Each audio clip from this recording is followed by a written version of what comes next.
എല്ലാ കൂട്ടുകാർക്കും നല്ലൊരു രാത്രി ആശംസിച്ചുകൊണ്ട് മാമ്പഴത്തിന്റെ പുതിയ വീഡിയോയിലേക്ക് സ്വാഗതം. ആദ്യമായിട്ട് കാണുന്നവരാണെങ്കിൽ ചാനൽ ഇഷ്ടപ്പെട്ട ഒന്ന് സബ്സ്ക്രൈബ് ചെയ്യണേ. അതോടൊപ്പം തന്നെ കണ്ടുകൊണ്ടിരിക്കുന്ന എല്ലാവരുടെ സപ്പോർട്ടിലേക്കും തുടർന്നും പ്രതീക്ഷയുണ്ട്. നമുക്ക് നേരെ രേവതിയുടെ സച്ചിയുടെ ഒക്കെ നാളത്തെ പ്രൊമോ വിശേഷത്തിലേക്ക് പോയാലോ. നാളത്തെ പ്രൊമോയിൽ കാണിച്ചിരിക്കുന്ന അടിപൊളി വിശേഷം എന്ന് പറഞ്ഞിട്ടുണ്ടെങ്കിൽ രവീന്ദ്രൻ രേവതിനെ വിളിച്ച് അടുത്തിരുത്തി വിരുന്നിന് പോയ വിശേഷങ്ങളൊക്കെ ചോദിക്കുകയാണ്. അതോടൊപ്പം തന്നെ ശ്രുതിനെ കാണിക്കുന്നുണ്ട്. ശ്രുതിനെ നമ്മൾ ഒരു തവണ ഇതിനു മുമ്പ് കണ്ടിട്ടുണ്ടായിരുന്നു, തെറാപ്പിസ്റ്റ്. പിന്നെ ശ്രുതിയെക്കുറിച്ചുള്ള വിശേഷങ്ങളൊക്കെ നാളെ വീണ്ടും കാണിക്കാൻ പോകുന്നത്. അപ്പം നമുക്ക് നേരെ നമ്മുടെ വിശേഷത്തിലേക്ക് അങ്ങോട്ട് പോയാലോ. ഇന്ന് തന്നെയാണ് നമ്മൾ അവസാനം കണ്ടു സച്ചിൻ രേവതിയും കൂടെ വീട്ടിൽ പോകാൻ വന്നതിന് ശേഷം രേവതിയുടെ ഉള്ളിലാണ് ഇങ്ങനെ തീ കല്ലിൽ എരിയുന്ന പോലെ ഇങ്ങനെ എരിഞ്ഞുകൊണ്ടേ ഇരിക്കുക. അവിടെ പോയ സമയത്ത് ഹൗസ് ഓണറെ തല്ലുമൊക്കെ ചെയ്തായിരുന്നു. എന്ത് ചെയ്യണം എന്നറിയത്തില്ല. ഇനി വീട്ടിൽ നിന്ന് എങ്ങാനും ഇനി അമ്മേനെയൊക്കെ ഇറക്കി വിടുവോ. സച്ചി ചെയ്ത കാര്യമൊക്കെ ഓർത്തിട്ട് രേവതിക്ക് ഇങ്ങനെ ഇങ്ങനെ തികട്ടി വന്നുകൊണ്ടിരിക്കുക. അപ്പോഴാണ് സച്ചിയുടെ വരവ്. പിന്നെ അതിനെ ചൊല്ലി രണ്ടുപേരും കൂടെ അവിടെ കിടന്ന് വഴക്കുണ്ടാക്കുന്നുണ്ട്. അവസാനം സച്ചിക്ക് ദേഷ്യം വന്നു. സച്ചി പറഞ്ഞു, അതെ, എന്നോട് ഇതിന്റെ പേര് വഴക്കുണ്ടാക്കാൻ വരണ്ട. എന്തേലും ഇങ്ങനെ എന്നോടായാലും എന്തേലും ഇങ്ങനത്തെ വൃത്തിയായിട്ട് ഭാഷയൊക്കെ പറഞ്ഞിട്ടുണ്ടെങ്കിൽ ഞാൻ അപ്പം തിരിച്ചു പ്രതികരിക്കും. തല്ലുണ്ടായാലാണെങ്കിൽ തല്ല് കൊടുക്കുകയും ചെയ്യുമെന്ന് പറയുന്നുണ്ട്. അപ്പൊ രേവതി ചോദിച്ചു, ഞാൻ എന്തെങ്കിലും പറഞ്ഞ് എന്നെ തല്ലുമെന്ന് ചോദിച്ചു. ചിലപ്പോൾ നിന്നെയും തല്ലിന്ന് ഇരിക്കും എന്ന് പറയും. രേവതി അങ്ങോട്ട് ചെന്ന് സച്ചിയുടെ കണ്ണിൽ ഇങ്ങോട്ട് നോക്കുവാണ്. സച്ചിക്ക് എന്തോ പോലെ ആയിപ്പോയി. സച്ചി, നീ എന്താ എന്നെ ഇങ്ങനെ നോക്കണേ? അല്ല, വെറുതെ നോക്കിയതാ. ഇനിയിപ്പൊ എന്നെ തല്ലാൻ തോന്നുന്നുണ്ടെങ്കിൽ തല്ലാൻ പറയണം. സച്ചി പറഞ്ഞു, ഞാൻ എൻ്റെ ഭാര്യനെ എങ്ങനെ തല്ലാനായിട്ട് ഉദ്ദേശിച്ചിട്ടില്ല എന്ന് പറയണം. രേവതിക്ക് അത്ഭുതമായിരുന്നു സച്ചി അങ്ങനെ പറയുന്നത് കേട്ട് കഴിഞ്ഞപ്പോഴത്തേനും. ഭാര്യയാണെങ്കിലും പറഞ്ഞല്ലോ.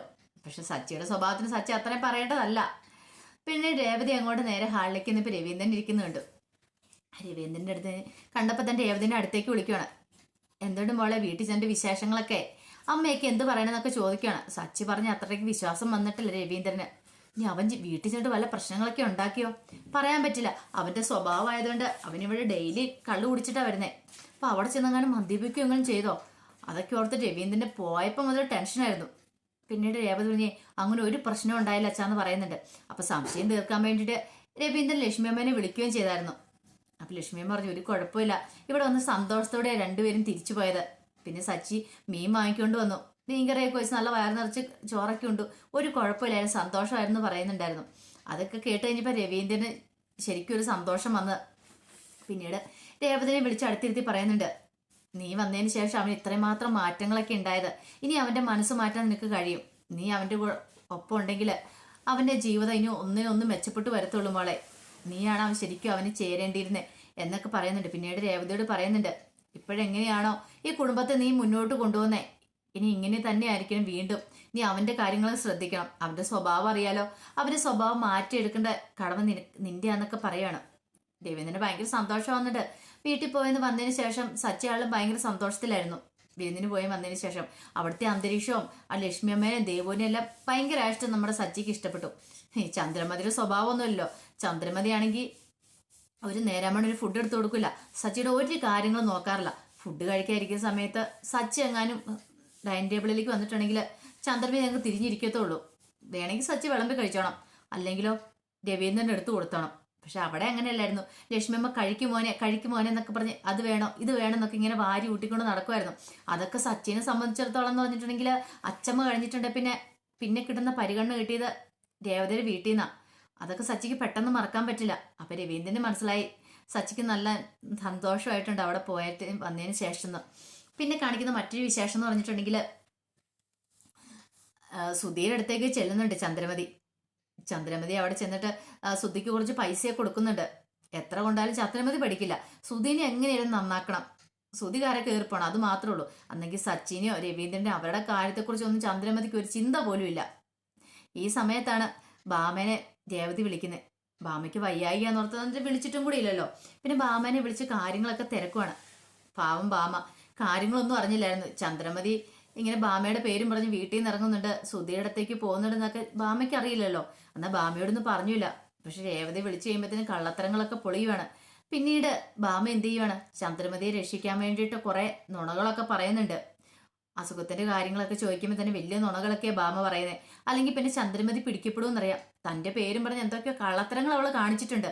അതുകൊണ്ടാണല്ലോ ഇപ്പൊ രേവതി വിളിച്ചപ്പോൾ തനിക്ക് ബബ്ബ അടിക്കേണ്ട വന്നത്. ചന്ദ്രമതിയെക്കുറിച്ച് ഓർത്തപ്പോൾ തന്നെ ബാമയ്ക്ക് നല്ല ദേഷ്യം വരുന്നുണ്ട്.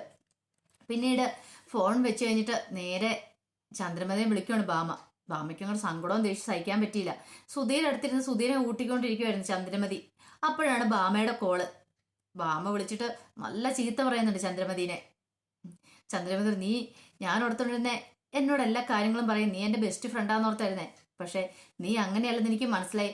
നീ എങ്ങോട്ടാ പോയത് എന്നൊക്കെയാണ് പറയാൻ പറഞ്ഞിട്ട് പോലും ഭാമ പറഞ്ഞു. ഭാമയോട് ചന്ദ്രമതി പറയാം, അതെ ഞാൻ പിന്നീട് പറയാം, ഇപ്പൊ അത് പറയാൻ പറ്റില്ല എന്നൊക്കെ പറയണം. ആദ്യം കുറെ കള്ളത്തരങ്ങളൊക്കെ പറയുന്നുണ്ട്, ഞാൻ ക്ഷേത്രത്തിലേക്ക് പോയതാന്നൊക്കെ. പിന്നീട് ഭാമ ആ കള്ളത്തരങ്ങളൊക്കെ പൊളിച്ചെടുക്കുക. അവസാനം ചന്ദ്രമതിക്ക് മനസ്സിലായി ഇനി ഇവളുടെ മുമ്പിൽ പിടിച്ചു നിൽക്കാൻ പറ്റില്ല, അതുകൊണ്ട് സത്യങ്ങളൊക്കെ പറഞ്ഞേ തീരുള്ളൂ. പറഞ്ഞ ഒരു കാര്യം, ഞാൻ നിന്റെ വീട്ടിലേക്ക് വരാം, അതാണ് വിശദമായിട്ട് കാര്യങ്ങളൊക്കെ പറയാന്ന്. സുധീരുടെ അടുത്തേക്ക് പോയെന്നെങ്ങാനും അറിഞ്ഞു കഴിഞ്ഞിട്ടുണ്ടെങ്കിൽ ഉറപ്പായിട്ടും രവിയേട്ടൻ്റെ അടുത്ത് ഭാമ പറയുന്നുള്ള കാര്യം ചന്ദ്രമതിക്ക് അറിയായിരുന്നു. രവിയേട്ടൻ പിന്നെ തന്നെ ചെന്ന് വീട്ടിലേക്കൂടെ കയറ്റില്ല, വീട്ടിൽ നിന്ന് ഇറക്കി വിടുകയുള്ളൂ. 50 ലക്ഷം കൊണ്ടാവും പോയത്. 50 ലക്ഷം കൊണ്ട് പോയിട്ട് അതൊരു പെണ്ണടിച്ചുകൊണ്ട് പോയെന്നും കൂടെ അറിഞ്ഞാൽ ആർക്കാ സഹിക്കാൻ പറ്റുന്നേ? സ്വന്തം മോൻ കൊണ്ടുപോയെന്ന് പറഞ്ഞ് പിന്നെയും കുഴപ്പമില്ല. ഇത്രയും വർഷം 10-40 വർഷം അധ്വാനിച്ചുണ്ടാക്കിയ പൈസയാ കണ്ട പെണ്ണുങ്ങൾ അടിച്ചുകൊണ്ട് പോയത്. അത് പിന്നെ സഹിക്കാൻ പറ്റുമോ രവീന്ദ്രന്? അവനെ മിക്കവാറും വെട്ടി തുണ്ടം അത്രയ്ക്ക് ദേഷ്യം വേണ്ടി രവീന്ദ്രന്. ആ നന്നായിട്ട് ചന്ദ്രമതിക്ക് അറിയാം. അതുകൊണ്ടാണ് ചന്ദ്രമതി മാമയോട് സത്യങ്ങളൊന്നും തുറന്നു പറയാതിരുന്നത്. അതിനുശേഷം ചന്ദ്രമതിനെ വീട്ടിലേക്ക് വിളിക്കുകയാണ് ഭാമ. പിന്നീടാണ് നമ്മൾ കാണാൻ പോകുന്ന അടിപൊളി വിശേഷം എന്ന് പറഞ്ഞാൽ നമ്മുടെ ശ്രുതി ഉണ്ടല്ലോ. ശ്രുതിനെ കുറിച്ച് മുമ്പ് നമ്മൾ ഒന്ന് കാണിച്ചിട്ടുണ്ടായിരുന്നു. തെറാപ്പിസ്റ്റ് വീടുകളിലൊക്കെ കയറി ഇറങ്ങിപ്പോയി ബ്യൂട്ടീഷ്യനൊക്കെ ചെയ്യുന്നതും പിന്നെ തെറാപ്പിയൊക്കെ ചെയ്യുന്നു. പിന്നെ അവളെക്കുറിച്ചാണ് കാണിക്കുന്നത്. അവളും ചന്ദ്രമതിയും തമ്മിൽ മീറ്റ് ചെയ്യുന്നത് കാണിക്കുന്നുണ്ട്. അവൾ വർക്കിന് പോകുന്നു. അവള് നേരെ വർക്കിന് ചെല്ലുന്നത് ഭാമയുടെ അടുത്തേക്കാണ്. അപ്പൊ ഭാമയുടെ വീട്ടിൽ വെച്ച് ചന്ദ്രമതിയും ശ്രുതിയും തമ്മിൽ കാണുന്നുണ്ട്. അതിനു മുമ്പ് തന്നെ ശ്രുതിയായിട്ട് മീറ്റ് ചെയ്യുന്നുണ്ട് ചന്ദ്രമതി. അതിന്റെ വിശേഷങ്ങൾ കാണുന്നുണ്ട്. പിന്നീട് അവർ തമ്മിൽ ഫ്രണ്ട്സ് ആകുന്നതും അതിന്റെ വിശേഷങ്ങളൊക്കെയാണ് ഇനി നാളെ കാണാൻ പോകുന്നത് പറഞ്ഞിട്ടുണ്ടെങ്കിൽ. പക്ഷെ ഒരു കാര്യം ഉറപ്പാ, രേവതിയുടെ ഉള്ളിലാണ് സച്ചിനെ കുറിച്ചുള്ള ഒരു കരട് കയറി കഴിഞ്ഞു. പക്ഷെ രേവതിക്ക് അറിയാം സച്ചിൻ നല്ലവനാന്നറിയാം. ഇന്ന് അങ്ങനെ അടിച്ചു കഴിഞ്ഞപ്പോൾ ഉണ്ടായ ഒരു ബുദ്ധിമുട്ട് മാത്രമുണ്ട്. ഓണറെ അടിച്ചു, അതാണ് രേവതിയുടെ ഉള്ളിലെ ഏറ്റവും വലിയ പ്രശ്നം എന്ന് പറഞ്ഞിട്ടുണ്ടെങ്കിൽ. ഓണറെ അടിച്ചുകൊണ്ട് ഇനിയിപ്പോൾ എന്താവും? അമ്മേനെയൊക്കെ വീട്ടിൽ നിന്ന് ഇറക്കി വിടുവോ? അവരിനിയിപ്പോൾ തെരുവിലേക്ക് ഇറങ്ങിയിട്ടുണ്ടെങ്കിൽ എന്ത് ചെയ്യും? ആ ഒരു ചിന്തയാണ് രേവതിനെ ഏറ്റവും കൂടുതൽ അലട്ടുന്നതെന്ന് പറഞ്ഞിട്ടുണ്ടെങ്കിൽ. അപ്പൊ സച്ചിക്ക് അത് പറഞ്ഞിട്ടുണ്ടെങ്കിൽ സച്ചിക്ക് എത്രമാത്രം മനസ്സിലാവുമെന്ന് പോലും രേവതിക്ക് അറിയത്തില്ല. സച്ചിനെ പറഞ്ഞ് തിരുത്താൻ ശ്രമിക്കുന്നുണ്ട്, ഇങ്ങനെയൊന്നും ചെയ്യരുത്, ദേഷ്യം വന്ന് നമ്മൾ കുറേയൊക്കെ നിയന്ത്രിക്കണം, ഉടനെ തന്നെ ചാടി അടിക്കുമല്ല ചെയ്യുന്നതൊക്കെ. പക്ഷെ പെട്ടെന്ന് സച്ചിയുടെ സ്വഭാവം മാറ്റാൻ പറഞ്ഞാൽ സച്ചിക്ക് അതിന് കഴിയില്ല. സച്ചി ഇത്രയും കാലം ആ ഒരു സ്വഭാവത്തിൽ ആ ക്യാരക്ടറാണ് സച്ചിയുടെ. ഒറ്റ ദിവസം കൊണ്ട് മാറ്റാൻ പറ്റില്ല. പതുക്കെ പതുക്കെ രേവതിക്ക് മാറ്റാനായിട്ട് സാധിക്കും. അതാണ് രവീന്ദ്രൻ പറയുന്നത്, മോളെ കൊണ്ട് സാധിക്കുള്ളൂ അവന്റെ സ്വഭാവം മാറ്റിയെടുക്കാനായിട്ട്. ഒത്തിരി വ്യത്യാസമുണ്ട് അവനിപ്പം. മോളെ കല്യാണം കഴിച്ച് വന്നതിന് ഈ വീട്ടിലേക്ക് മോള് വന്നതിന് ശേഷം എന്നൊക്കെ പറയുന്നുണ്ട്. അപ്പൊ അതിന്റെ വിശേഷങ്ങളൊക്കെയാണ്. ഇപ്പം ജസ്റ്റ് ഇത് പ്രൊമോ വിശേഷം മാത്രം കേട്ടോ. അതിപ്പം ജസ്റ്റ് ഞാൻ ഓടിച്ച് പറഞ്ഞു പോയിട്ടുള്ളൂ. അപ്പൊ ഇതിന് ഫുൾ വിശേഷമായിട്ട് നാളെ രാവിലെ തന്നെ ഞാൻ വരും കേട്ടോ. അപ്പൊ എല്ലാവരും മറക്കാതെ കയറി കാണണം. ഇഷ്ടപ്പെടുവാണെങ്കിൽ ലൈക്ക് ചെയ്യാൻ കൂടെ ചെയ്യണം കേട്ടോ.